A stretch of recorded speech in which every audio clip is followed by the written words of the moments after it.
좋은 일기 가운데 한 해 동안 농부들의 땀과 정성으로 가꾼 농작물을 잘 거둬들일 수 있도록 풍성하게 하심을 하나님 아버지 앞에 감사드리옵나이다.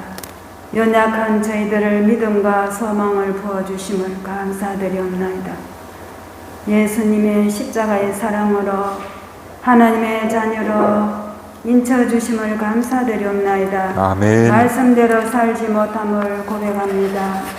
우크라이나의 전쟁과 가자 지역의 전쟁으로 인한 수많은 영혼들이 고통과 추위에 배고픔과 부상자들의 고통을 불쌍히 여겨 주옵소서. 아멘. 눈물을 닦아 주옵소서. 전쟁이 종식되게 긍휼히 여겨 주옵소서. 아멘.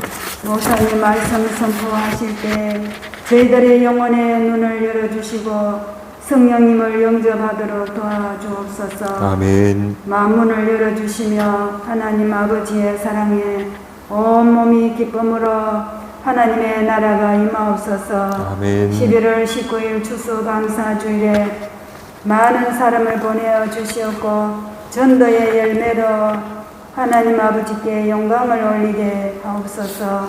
교회 어린이들, 청소년들 지혜와 총명과 명철로 축복하여 주옵소서. 아멘. 성문과 교회를 돕는 손길들을 축복하시며 30배, 60배, 100배로 채우시며 하나님의 나라가 확장되어 가게 도와주옵소서. 아멘. 이 모든 말씀을 예수님의 이름으로 감사하게 돌려옵나이다. 아멘.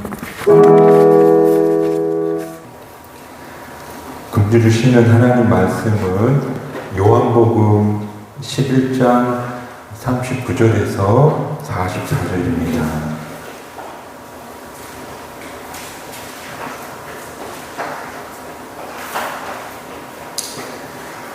요한복음 11장 39절에서 44절입니다. 제가 봉독해 올리겠습니다. 예수께서 이르시되 돌을 넘겨 놓으라 하시니 그 죽은 자의 누이 마르다가 이르되 주여 죽은 자가 나흘이 되었음에 벌써 냄새가 나나이다. 예수께서 이르시되 내 말이 내가 믿으면 하나님의 영광을 보리라 하지 아니하였느냐 하시니 돌을 옮겨 놓으니 예수께서 눈을 들어 우러러 보시고 이르시되 아버지여 내 말을 들으신 것을 감사하나이다. 항상 내 말을 들으시는 줄을 내가 알았나이다. 그러나 이 말씀하옵는 것은 둘러서 무리를 위함이니 곧 아버지께서 나를 보내신 것을 그들로 믿게 하려 함이니라.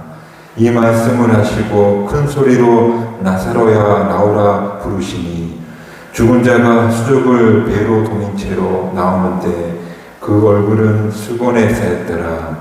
예수께서 이르시되 풀어놓아 다니게 하라 하시니라. 아멘.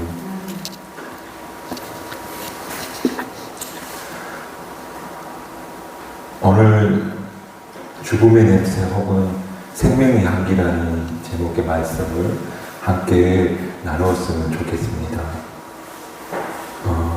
요한복음에는 모두 7개의 기적 이야기가 있습니다.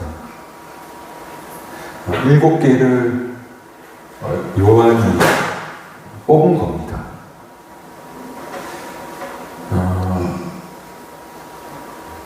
이 7개의 기적에는 이 기적을 통해서 요한이 말하고자 하는 바가 있는 겁니다. 그래서 요한복음의 기적을 표적이다 그렇게 말합니다. 그러니까 이 기적적인 사건을 통해서 사도 요한이 무언가 말하고자 하는 바가 있다는 그런 뜻이 됩니다. 무엇을 이야기하려고 하는 걸까? 이 나사로가 죽었다 살아난 이야기를 통해서 도대체 무엇을 보여주기 위한 것일까? 그 물음의 대답은 요한복음 5장 21절에 뭐라고 말씀하냐면 내가 사람들에게 생명을 주는 존재다. 그러니까 나는 생명을 주기 위해서 이 땅에 왔다. 나사로의 죽었다 살아난 이야기를 통해서 예수님이 우리에게 생명을 주시는 분이라는 것을 이 기적을 통해서 드러냈다. 그렇게 말씀드릴 수 있다는 거예요. 그렇다면 도대체 예수님께서 주시겠다는 생명은 무엇일까? 생명이 뭔지를 우선 우리가 규명해야 돼요. 왜냐하면 우리가 생명하면 그냥 숨 쉬고 살아가면 다 생명 있다 그렇게 생각하잖아요. 숨이 끊기면 이제 생명이 없는 거다. 그런데 오늘 예수님의 모습이 조금 다른데 사람들이 나사로가 다 죽을 병에 걸렸다고 했는데 예수님은 죽을 병에 걸린 것이 아니다 그렇게 말하였고, 그리고 실제로 나사로가 죽었는데 근데 예수님이 뭐라 말씀하시냐면 우리가 나사로를 깨우러 가자. 오늘 요한복음 말씀에 그런 이야기가 나와 있는 것을 보게 되는데요. 이런 것을 볼 때 분명히 우리가 생각하는 죽음과 생명의 개념, 그리고 우리 예수님이 생각하는 죽음과 생명의 개념이 분명히 다르다는 것을 보게 된대요. 그러면 도대체 예수님은 무엇을 기준으로 살았다 혹은 죽었다 하시는가 하는 것을 우리가 알지 못하면 예수님 믿으면서도 내가 죽었는지 살았는지도 모르고 또 뭐가 영생인지 뭐가 멸망인지를 모르고 살아갈 수 있다는 거예요. 그래서 오늘 뭐가 생명인지 또 어떤 게 정말 살아있는 건지 또 어떤 것이 죽음인지 우리가 그것을 함께 짧은 시간 나눠보고 찾아가보는 그런 시간이 되었으면 좋겠어요. 우선 쉽게 비유하건대 좀 아름다운 꽃이 강단에 꽃병에 장식되어 있는 것을 보게 된대요. 되게 아름다운 꽃인데 우리가 그 꽃을 보고 죽었다고 하나요? 살았다고 하나요? 되게 활짝 핀 예쁜 꽃이지만 뿌리가 잘렸기 때문에 죽은 거죠. 오래 펴봐야 일주일 정도 지나면 말라서 시들어 말라버리는 거예요. 이게 정말 생명에 관한 가장 적절한 비유다 저는 그렇게 보는데, 우리가 우리의 생명을 불어넣으신 분이 우리는 하나님이라고 해요. 하나님께서 우리에게 생명을 불어넣어 주셨는데 그렇다면 그 하나님과 연결되어 있으면 생명이 있는 것이고, 그러나 반대로 그 하나님과 단절되어 있다면 그 사람은 죽은 거다. 살아있는 것처럼 보이지만 생명의 근원 되시는 하나님과의 관계가 단절되어 있으면 살아있는 것처럼 보이지만 죽음의 냄새가 배어있다. 하나님과 단절되어 있는 사람, 멀쩡히 살아 움직이지만 사실은 죽은 사람이고, 반대로 병상에 누워서 오늘 내일 하는 그런 사람이라 할지라도 하나님과 연결되어 있으면 그는 살아있는 사람이다. 이게 성경이 이야기하는 생명과 죽음의 기준이 된다는 거예요. 여튼 살아있는 사람의 징후와 죽어있는 사람의 징후가 조금 다른데, 죽어있는 사람들에게 풍겨나는 죽음의 냄새가 있어요. 또 살아있는 사람에게만 풍기는 생명의 향기가 있는 거예요. 오늘 말씀을 통해서 내가 죽음의 냄새를 풍기는 사람인지 생명의 향기를 남기는 사람인지를 확인해보는 시간이 됐으면 좋겠고, 그리고 죽음이었다면 생명으로 전환하는 그런 귀한 기회가 되시기를 주님의 이름으로 축복합니다. 고린도전서 13장에 보면 사도 바울이 믿음에 관한 삶에 대해서 이야기를 하다가 갑자기 뜬금없이 믿음, 소망, 사랑 이 세 가지는 항상 있을 것이다, 그렇게 말해요. 이 믿음, 소망, 사랑 이 세 가지는 뭐냐면 하나님의 백성이 가지고 있는 뚜렷한 삶의 모습이에요. 혹은 삶의 태도래요. 그러니까 말하자면 생명 있는 사람, 하나님의 백성인 사람에게 풍겨 나오면 인격의 향기가 바로 믿음, 소망, 사랑이라는 거. 믿음이 뭐예요? 다른 말로 하자면 신뢰예요, 신뢰. 하나님을 향한 신뢰죠. 그분이 우리의 구원주가 되시고 선하신 아버지시고 그리고 인자가 많으신 그런 분이시다 하는 신뢰. 이게 믿음인 거예요. 또 소망은 다른 말로 하자면 기대. 내 삶 속에서 하나님께서 뭔가 선한 일을 이루실 거야 하는 기대요, 기대. 그런 기대하는 마음이 소망이고, 마지막 사랑이 뭐냐면 나와 함께 사랑하는 사람과 더불어서 우호적으로 따뜻하게 살아가는 것이 바로 사랑이에요. 이 세 가지가 바로 생명 얻은 사람들의 혹은 하나님의 백성의 특징이라는 것. 하나님을 향한 믿음, 또 하나님께서 하실 일에 대한 기대, 그리고 하나님과 나와 더불어 지금 함께 살아가는 사람들과 우호적인 관계. 이게 바로 의적으로 말하자면 생명의 향기라는 거예요. 반대로 죽음의 냄새는 어떤 걸까요? 이 방금 이야기한 믿음과 소망과 사랑이 무너져 있는 상태. 그걸 죽음의 모습이다. 첫 번째 신뢰가 없는 거예요. 믿음이 있는 거예요. 믿음이 무너진 거예요. 그러면 사람들에게 찾아오는 게 뭔지 아세요? 불안이죠, 불안. 늘 내 삶이 불안과 염려 제거하지 못하고 뭘 하든지 항상 불안이 도사리고 있는 거예요. 이건 살아있는 상태가 아니고 죽음의 냄새가 지금 내게 배어지는 그런 상태인 거죠.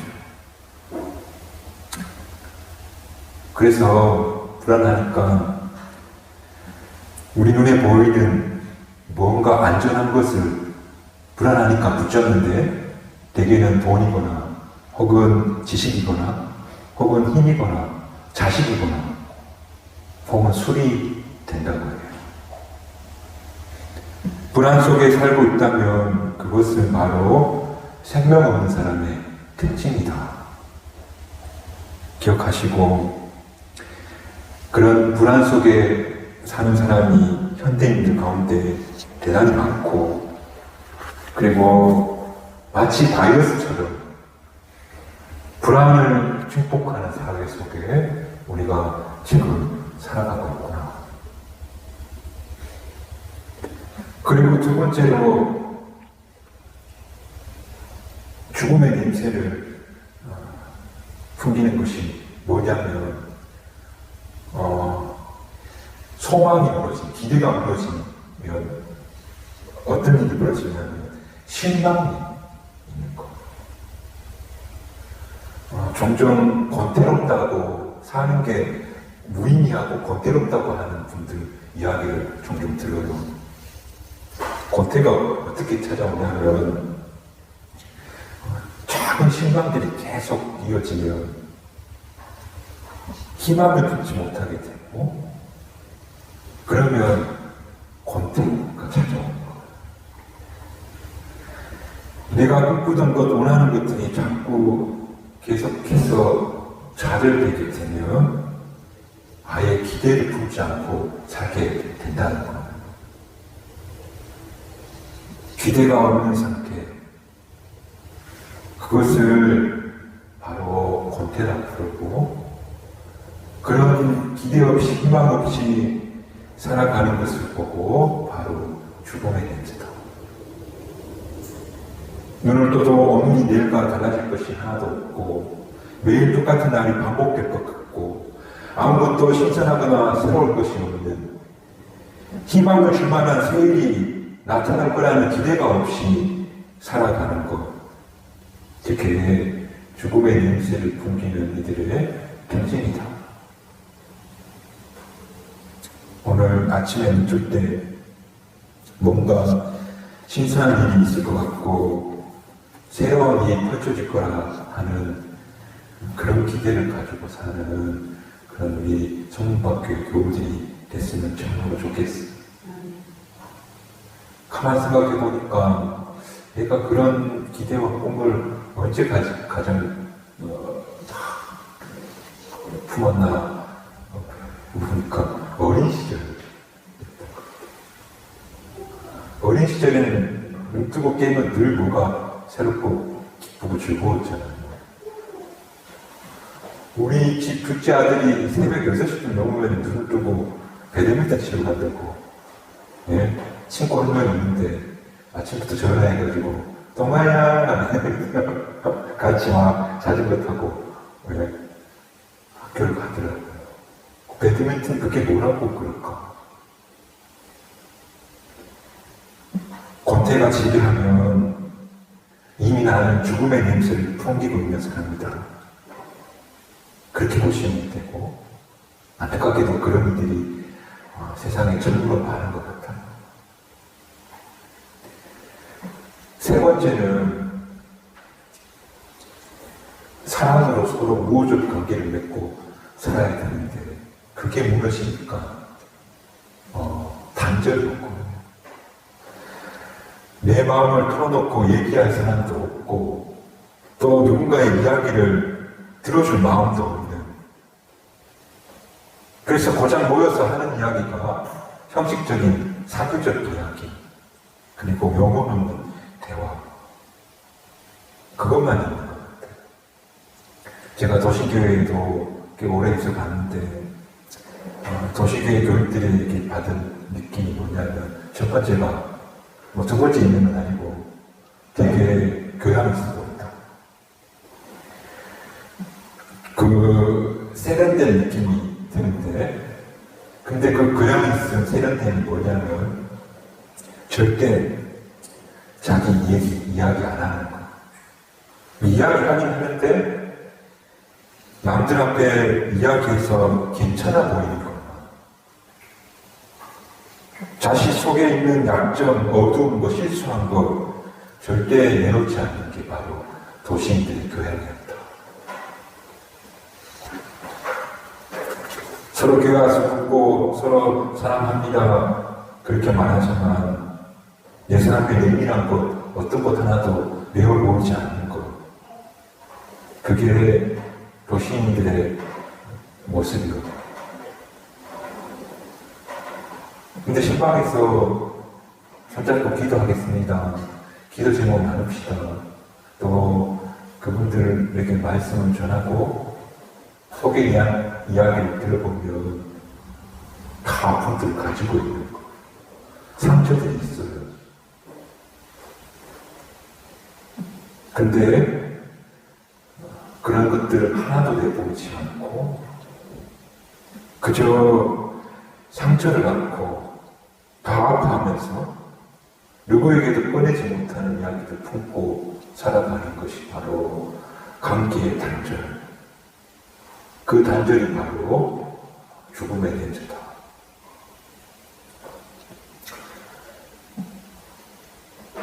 살아있는 존재는 오늘 이야기했던 것처럼 불안하지 않고 믿음으로 살고, 기대 없는 권태가 아니라 하나님이 뭔가 하실 거라는 소망을 품고 살게 되고, 그리고 관계가 단절되는 것이 아니라 어느 누구와도 우호적으로 살아가는, 그게 바로 생명의 답이다.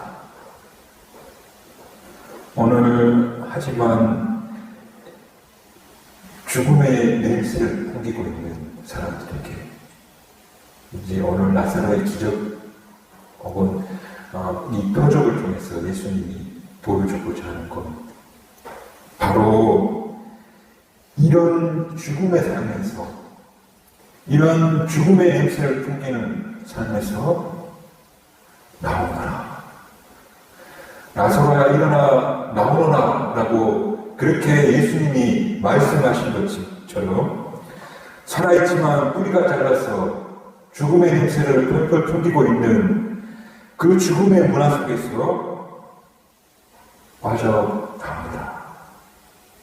그렇게 지금 말씀하고 계시다는 거예요. 오늘 저와 여러분이 그 불안과 권태와 단절로부터 빠져나오시기를 주님의 이름으로 축복합니다. 그래서 그 죽음의 냄새에서 생명의 향기를 그렇게 전환해야 되는데 어떻게 어떤 모습으로 전환해야 될까? 불안에서 빠져나오는 길은 앞서 말했던 것처럼 믿음인데, 신뢰인데, 하나님께서 하실 거다 하는 그런 믿음이 있으면 그때 우리는 더 이상 불안하지 않고 감사가 내 속에 나오게 되는데, 그러므로 불안해서 감사하는 삶을 살라고 예수님께서 말씀하고 계시고, 또 우리가 날마다 실망하는 삶을 살아가고 있는데 지금 하나님께서 나를 위해서 어떤 삶을 계획하고 계시다 하는 그런 기대, 그러니까 실망이 기대하는 삶으로 나아가고 지금 말씀하고 계시고, 또 마지막으로 단절된 삶에서 가슴을 열고 서로 친밀한 만남을 가지는 교제하는 삶으로 나오라고, 지금 그렇게 나사로를 부르듯이 오늘 저와 여러분을 부르고 계시다 하는 사실을 기억하시고, 저와 여러분이 불안해하는 죽음의 냄새를 풍겼다면 이제는 감사하는 생명의 향기를 낼 수 있는 저와 여러분이 됐으면 좋겠고, 또 실망이라는 그런 권태라는 죽음의 냄새가 있다면 날마다 하나님이 하시는 일을 기대하는 생명의 향기를 품는 저와 여러분이 되시고, 또 마지막으로 정말 교양이 부족하며 살지만 안에는 다 상처를 가지고 살아가는 이런 죽음의 냄새를 풍기는 삶이었다면 이제 솔직하게 서로 내어놓으면서 서로를 위해 기도해주는 삶으로 바뀌어지는 그런 생명의 향기를 품는 저와 여러분이 되시기를 주님의 이름으로 축복합니다. 요즘 저는 오늘 말씀을 준비하면서 나는 살아있는 건지 죽은 건지 솔직하게 한번 물어보자 하는 심정으로 예배당에 앉았습니다. 왜 이렇게 불안한 거지? 불안한 거.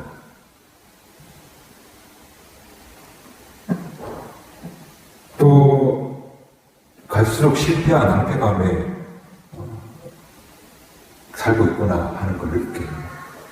그걸 어떻게 느끼냐고요? 막 분노가 오르고 화가 날 때가 있는 거예요. 그게 바로 실망감의 하나의 모습인 거잖아요. 또 여러 교우들이 계시지만 마음 터놓고 이야기할 상대가 없어요. 나는 살아있는 것일까 죽어있는 걸까? 다들 보기에 멀쩡해 보이지만 어쩌면 제대로 살아있는 것이 아닐 수도 있겠다. 괜히 목사가 이런 말하고 나니까 괜히 걱정해요. 목사님 스스로 죽어있다고 말하는 거니까 조금 부끄럽기도 하고 멀쩡한데요. 내가 믿음을 가지고 정말 불안한 마음들 몰아내야겠다. 그리고 앞으로 하나님께서 하실 일을 비관적으로 보지 말고 낙관적으로 봐야겠다. 그리고 저 사람에게 내가 먼저 마음을 활짝 열어야겠다. 여러분이 삶이 오늘 살아있는 건지 죽어있는 건지 어떤 냄새를 풍기고 있는지 교회 와서 한번 주님 앞에서 돌아볼 수 있는 저와 여러분이 되었으면 좋겠습니다. 그리고 죽음의 기운보다 생명의 기운을 확 타오르는 그 기운이 막 곳곳에 물결처럼 번져나갈 수 있는 그런 참된 그리스도인의 삶을 살아가는 저와 여러분 되시기를 주님의 이름으로 축복합니다. 기도하겠습니다.